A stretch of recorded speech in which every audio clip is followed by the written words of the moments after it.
14 साल का चमत्कारी गायक जिसे शायद मरकरी देकर मार दिया गया। संगीत की दुनिया में वह बालक चमत्कार था। भारतीय घरों में उसकी चर्चाएं आम थी। आज भी उसे भारतीय इतिहास की सबसे नामवर बाल हस्तियों में गिना जाता है। मैथिली शरण गुप्त की भारत भारती किताब में भी उसकी प्रतिभा का खास जिक्र है। हजार कयास इस बात पर लगाए गए कि अगर वह जवानी की उम्र तक भी जिंदा रहता तो क्या मुकाम हासिल करता। वो बालक था मदन, जो बचपन में ही गायकी की वजह से मास्टर कहलाने लगा था। मास्टर मदन पर यह लेख देवांशु झा के कीबोर्ड से निकला है। भला उस उम्र में कोई वैसा भी गा सकता है क्या? दलीलों की दाल नहीं गलती, कोई मिसाल नहीं मिलती। 8 साल की उम्र में वो ऐसा गाते थे, वैसा गायन लोग परिपक्व होने पर भी नहीं कर पाते। उनकी गाई हुई कुल 8 गजलें ही बची है। 8 में से भी 1-2 नहीं मिलती। 2-3 बेहद प्रचलित गजलें आसानी से मिल जाती हैं। एक ठुमरी और 2 गजलें ही सुन लीजिए, कुछ और सुनने की जरूरत ही नहीं है। ये 3 छोटी छोटी टुकड़ियां आपकी रूह में तीरे नीमकश की तरह अटक कर रह जाएंगी।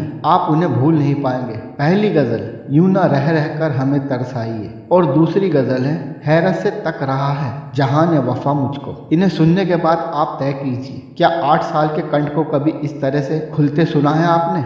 मास्टर मदन का भाव्य है। आप देहरी से लेकर छत तक घुमाइए, हर जगह तराशे हुए सुरों का स्थापत्य मिलेगा। 90 के दशक के आखिरी सालों में HMV ने शास्त्रीय संगीतों के साथ श्रेष्ठ गजल गायकों की सीरीज निकाली थी। उस सीरीज में 20वीं सदी के बड़े गजल गायकों के बीच मास्टर मदन पूरी धज के साथ मौजूद थे। सिर्फ 14.5 साल जीने वाले उस कलाकार की तान 30 की एक टेर है, एक कोमल बाल्य सुलभ स्वर जिसमें हर पहर की पीड़ा है। उफ, कैसा आलाप, कैसा सुर, कैसा अद्भुत नियंत्रण, एक एक शब्द की गहराई को गुन लेने की काबिलियत। बच्चा साक्षात शारदा पुत्र था। मास्टर मदन का जन्म 26 जनवरी 1927 को जालंधर के एक सिख परिवार में हुआ था। 3 साल की उम्र में जब बोलियों की कोपलें फूटती हैं तब उसकी तानें फूट गई थी। बच्चा बस दिखने में बच्चा था। उसकी आवाज अपनी प्रकृति में कच्ची थी, लेकिन परिस्थिति में प्रौढ़। 5 साल की उम्र में एक बार उन्होंने गुरु तेग बहादुर का शब्द गाया था, चेतना है तो चेत ले,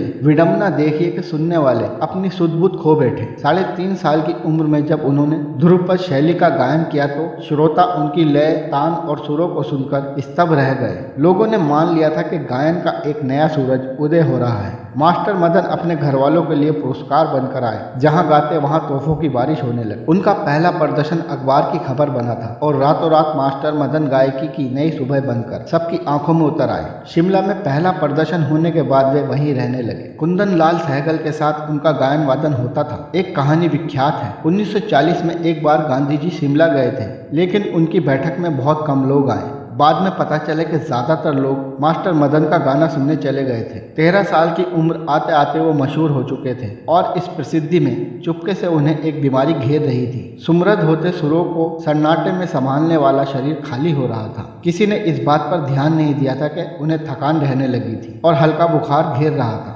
बाद में नीम हकीम और वैद्य अस्पताल कुछ काम नहीं आया। उनकी असमय मौत शक के घेरे में है। बहुत लोगों का कहना है कि मास्टर को ईर्ष्या में जहर दिया गया। कहते हैं कलकत्ता में एक मंत्र मुग्ध कर देने वाली ठुमरी बिनती सुनो मेरी सुनाने के बाद उन्हें किसी ने धीमा जहर दे दिया। ऑल इंडिया रेडियो की कैंटीन से लेकर मास्टर मदन दूध पिया करते थे। सुखबुगाहटें रही हैं कि एक गायक ने उन्हें दूध में मरकरी मिलाकर दे दिया। देव का खेल देखिए कि इस प्रदर्शन के बाद उनका स्वर जाता रहा। जिस मास्टर मदन को बचपन में लोगों ने उनकी बोली से नहीं बल्कि श्रुतियों से सुनकर जाना, वही मास्टर लोक श्रुत होते होते शांत हो गए। वे फिर गा ना सके। उनके सुरों के अनगिनत चाहने वालों के बीच उनसे ईर्ष्या करने वालों की आह शायद अनल जैसी थी। तभी तो इस देवीय गायक को सिर्फ 14.5 साल की उम्र में धरती छोड़कर ईश्वर के दरबार में जाना पड़ा।